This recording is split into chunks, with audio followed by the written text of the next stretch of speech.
Good morning, Fayetteville, and welcome to What the Bus Driver Knows. I'm Celine, and I'm the bus driver. And today I'm here to talk to you a little bit about something that I know very well, and that is my guest, Miss Rachel Tebbett.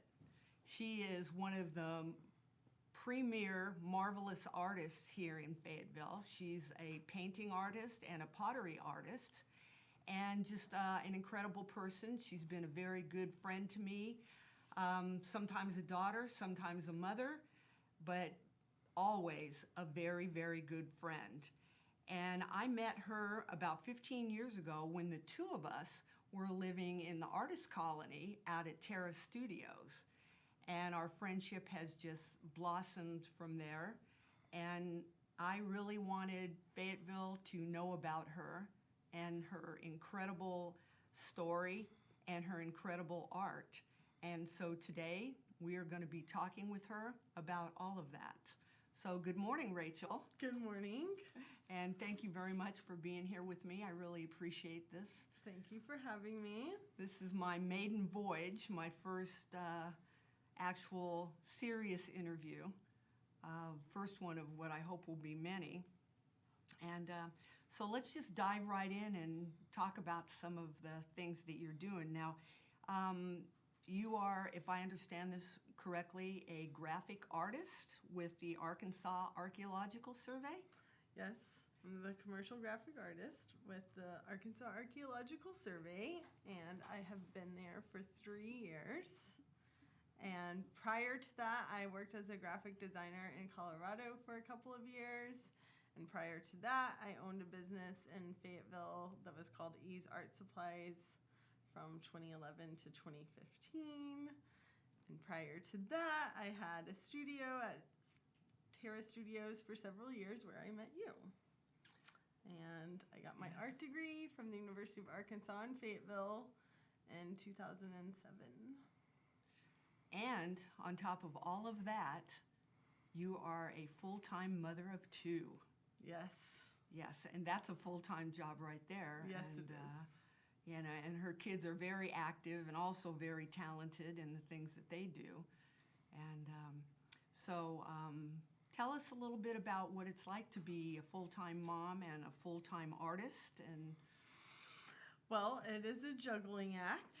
I am very scheduled with my time. Everything is scheduled. I used to be spontaneous in my early 20s, didn't like to make plans, and now everything has to be planned or it does not happen. And so I'm always juggling my duties as a mom and with a full-time job for the Arkansas Archaeological Survey, and finding time for relationships and creating art with my life in general outside of that. how do you manage to fit in spontaneity and spontaneous creation with you for your art amongst all of that planning? Well, I have to schedule in spontaneous time as well. Yeah, I remember those days. I have sometimes in my calendar, I will put on the schedule nothing to remind myself to have a block of time. And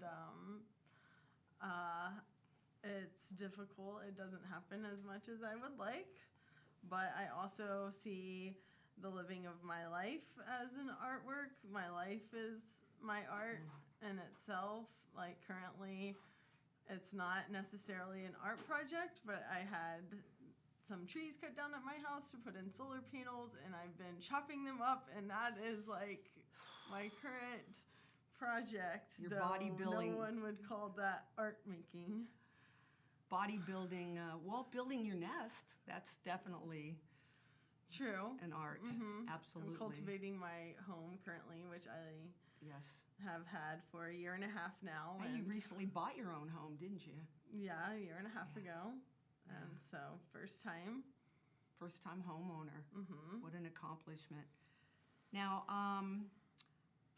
a little birdie told me that you are also a champion ultimate Frisbee player and marathon runner.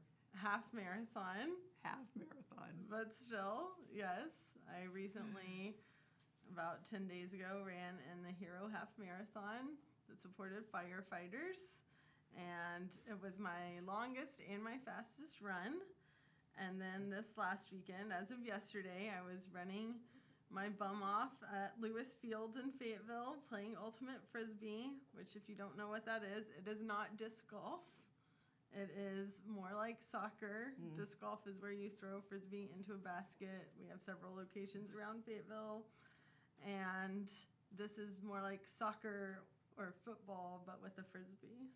And she did it, by the way, dressed as a flamingo. I did. So, Yes. So, not only does she work really hard, she looks real good doing it. You recently had some of your paintings hung in the National Cowboy Western Heritage Museum in Oklahoma? I had a drawing that was enlarged and printed there. It was for my work. So the former director, George Sabo, had requested that I do a drawing of the interior of the Spiro Mound, which if you've never heard of it, the Spiro Mound is located in eastern Oklahoma, pretty near to here. It's just a couple of hours away. And back in the 1930s, it was looted by out-of-work miners, and they just used dynamite to just blast a hole into it.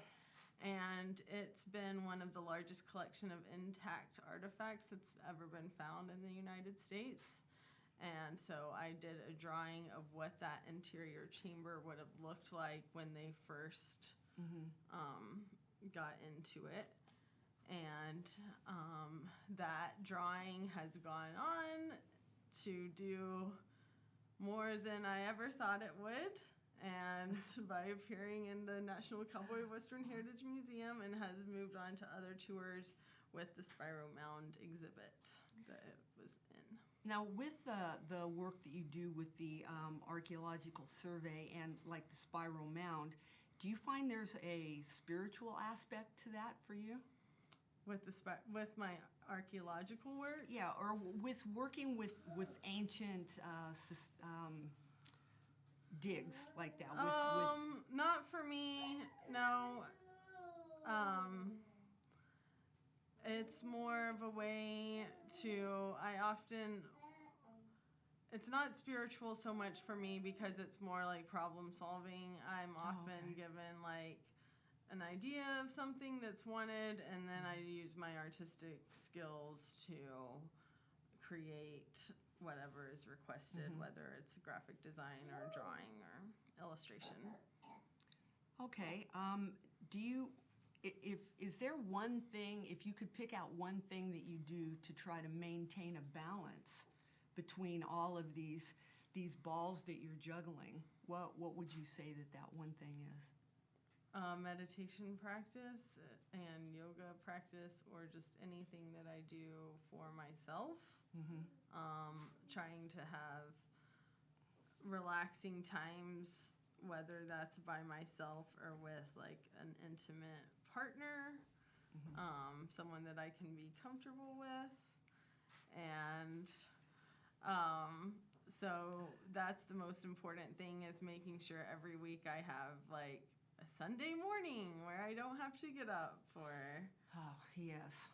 Or in this case, it's sometimes more Monday morning and work a little later that day. Yeah, well, I certainly appreciate you finding time for me this morning. Well, you're welcome. Definitely. And so what would you like us to know about you?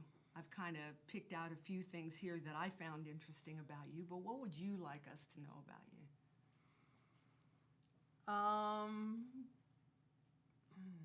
That's a tough question.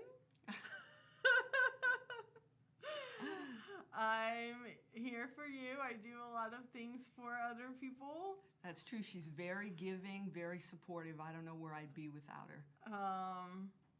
But you can know that I make art for the public, and I've made art for businesses. I've made pottery. These are a couple of my cups here.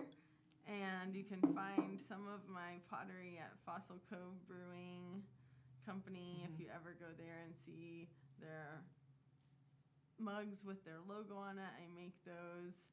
And I will soon have my pottery studio back in business. So if you'd like to look me up, I'm on Instagram, colorvixen.art on Instagram. Color Vixen's new, isn't it? Yeah, my business formerly was Ease Arts, and that's what you'll see on the Fossil Cove mugs is Ease Arts, but I'm no longer going by Ease Arts. And you can still contact me there on Instagram or Facebook for Ease Arts. But now I go by Color Vixen Art, and I'm still making pottery, and I do drawings, figure drawings, landscapes, portraiture. If you ever need a portrait or some lovely art or pottery, hit me up for that. So that's what I would like people to know about. She did a beautiful portrait cup for me to give as a gift last Christmas, and it was wonderful. Of an animal. It was of a dog. Yes, it was. It was my dear friend's dog that had passed on, and it was very well received. Those were very popular last Christmas. I had lots of requests for doggy portrait mugs. And they were wonderful. They were wonderful. So let's back up a little bit to little Rachel. Okay. How did your childhood and the way that you were raised in your family contribute to the woman that you are now? Well, that's an easy one because I definitely learned the value of dedication and stick-to-itiveness from my family. My mother was a RN. My father was a pilot in the military full-time. So they both had very traditional pilots, not quite, but military, kind of traditional American jobs for the time. And I was also raised Catholic, which has a large emphasis on discipline and service. And so I feel like a lot of the giving side of my personality is attributed to my Catholic upbringing. And so that, like, my dedication and hard work comes a lot from my childhood and the way my parents raised me. And are your parents supportive of you now? I've been very lucky. A lot of people that choose art for their major in college do not have parents that support it, but my parents have always been proud of me and supported me. And even if it's sometimes, when are you going to get a regular job? Yeah. But I could tell them 12 years after I got my art degree, I finally had a regular job with benefits. And it took a long time, but they've always helped me out along the way. And so they're great. They're always been supportive. One of the things that I am most impressed with you, I mean, I am impressed with everything, but something that you don't hear too much anymore is that Rachel is, like myself, a home birth mom. Yes. And faced the challenges and the blessings of giving birth to her beautiful babies at home. Yes. And what did you learn about yourself from that experience? That we can do more than we know. Yes. There were no drugs involved. And as far as spirituality goes, that's probably, those experiences were some of my biggest spiritual lessons, connecting to the other side of life and death. Yes. And being a vehicle, because you just have to let that baby come, because if you fight it, it's disastrous, could potentially. Many women have died in childbirth, and Yet I chose to go the route that women would have done 100 or 200 years ago when there was no hospitals to go to. So definitely a deep resilience and trust and faith in myself and allowing. Definitely a subject that's very close to my heart. I remember the first time I talked to Rachel about home birth, she thought I was nuts. She's not that far off, but Did I? Yes, you looked at me like I had two heads. I don't remember that. I always wanted to give birth at home. Because Well, maybe I have you confused with another one of our friends. Maybe. Could very much be the truth, but anyway. So let's see.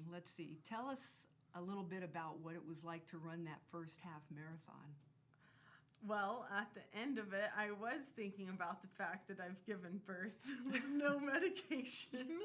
Yeah. Because it was hard, that last mile, for sure.